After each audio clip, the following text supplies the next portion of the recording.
안녕하세요. 성경 통독 7주째입니다.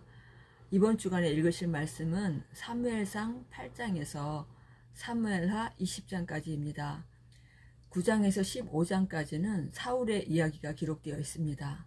사울은 처음에는 겸손한 사람이었지만 그러나 점차 마음이 교만해져서 사무엘을 통해 주시는 하나님의 말씀을 두 번이나 불순종하는 죄를 짓게 됩니다. 사무엘상 15장 26절을 보면 왕이 여호와의 말씀을 버렸으므로 여호와께서 왕을 버려 이스라엘 왕이 되지 못하게 하셨나이다 라고 사무엘이 말을 하는 것을 보게 됩니다. 한나의 고백처럼 죽고 사는 것, 높이고 낮추는 것이 하나님 그분의 손에 달려있다는 것이죠. 그러하기에 사울이 하나님의 말씀을 저버리게 되면서 그의 인생도 내리막길을 향하게 됐다는 것입니다. 하나님의 말씀을 지키며 사는 것이 손해보는 것 같아도 하나님의 말씀을 지키며 살아갈 때 하나님께서 내 인생을 다스리시고 책임지신다는 것을 기억하며 하나님의 말씀을 귀하게 여기는 저와 여러분이 되기를 바랍니다. 16장 이후에 다윗이 등장하게 됩니다. 다윗은 굉장히 중요한 인물입니다. 다윗은 바로 메시아의 모형이었죠. 그리고 예수님도 다윗의 자손이라고 불리우셨습니다. 또 유일하게 하나님의 마음에 합한 자라는 칭호를 받은 사람이 바로 다윗입니다. 우리가 이번 주간에 다윗의 생애를 읽으면서 하나님이 주시는 깨달음을 얻는 귀한 시간이 되시기를 바랍니다. 다윗을 굉장히 유명하게 만든 사건이 있었죠. 그것이 바로 골리앗과의 싸움입니다. 이것이 17장을 보게 되면 굉장히 상세하고 길게 기록되어 있습니다. 그만큼 굉장히 중요하다는 것이죠.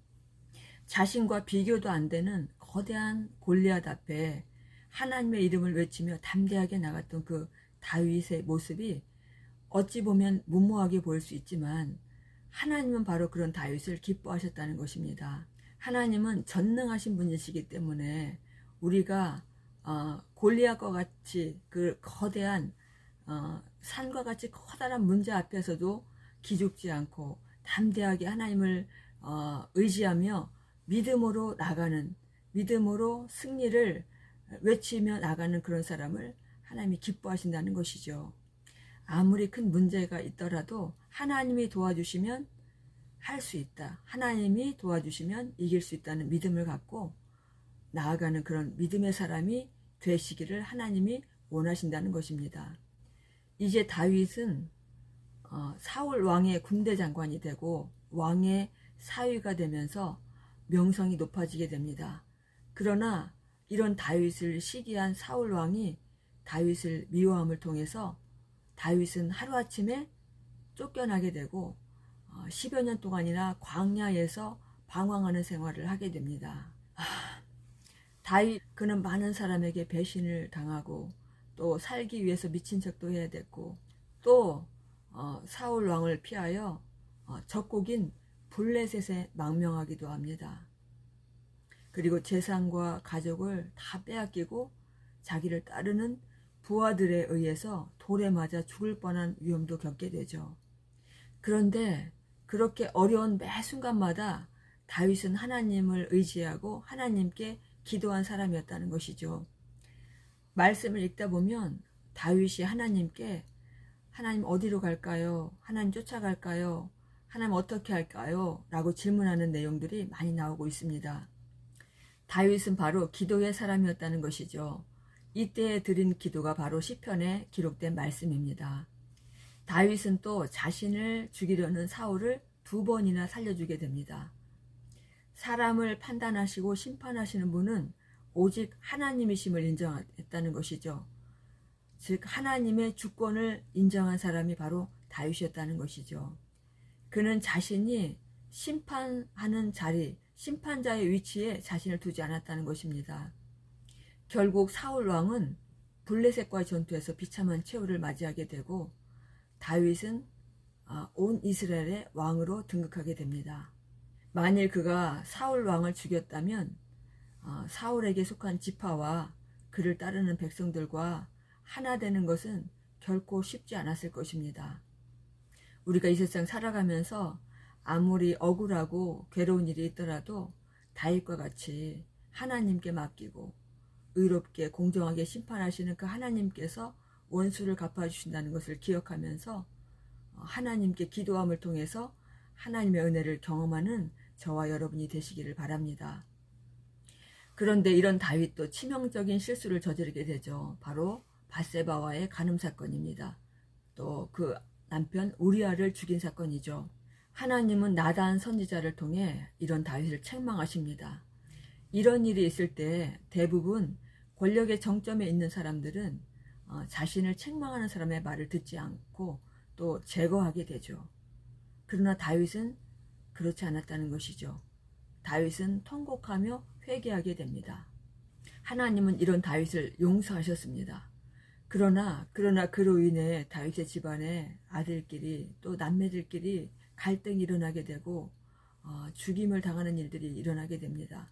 그리고 친아들 압살롬의 반역이 또 일어나고 그로 인해 또 압살롬이 죽는 불행한 일들이 일어나게 됩니다. 한번 못을 받게 되면 그 못을 빼어도 자국이 남는 것처럼 우리도 죄짓고 또 남에게 고통을 주는 일은 피하며 사는 것이 우리가 성경을 통해 배울 수 있는 지혜인 것 같습니다. 다윗은 누구보다도 불행한 가정사를 가진 사람이었습니다. 그러나 그것이 다윗을 무너뜨리지 못했다는 것이죠. 왜냐하면 다윗은 그 어려움 가운데 하나님의 뜻에 자신을 온전히 맡기고 또 그분의 자비와 긍휼을 구하였다는 것입니다. 하나님은 이런 다윗을 다시 회복시키시고 그의 왕권을 되돌려 주셨다는 것이죠. 우리가 때로 불행한 일을 당하고 어려운 일을 당할지라도 그 환경 때문에 우리가 망하는 것이 아니라 그 환경 가운데 우리가 어떻게 반응하느냐에 따라서 내 인생도 달라질 수 있다는 것입니다. 우리가 어렵고 힘든 일을 당할 때 원망이나 불평 대신 하나님 앞에 나를 돌아보고 다윗과 같이 겸손하게 하나님의 자비와 긍휼을 구할 때 하나님의 은혜를 우리도 경험하게 될 줄 믿습니다. 마지막으로 사무엘하 7장을 보게 되면 유명한 다윗의 언약이 나옵니다.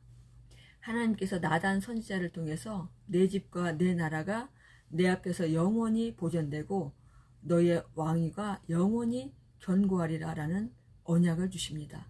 이것은 바로 다윗의 후손으로 오시는 예수 그리스도를 통해 영원한 나라가 세워질 것이라는 약속의 말씀이라는 것입니다.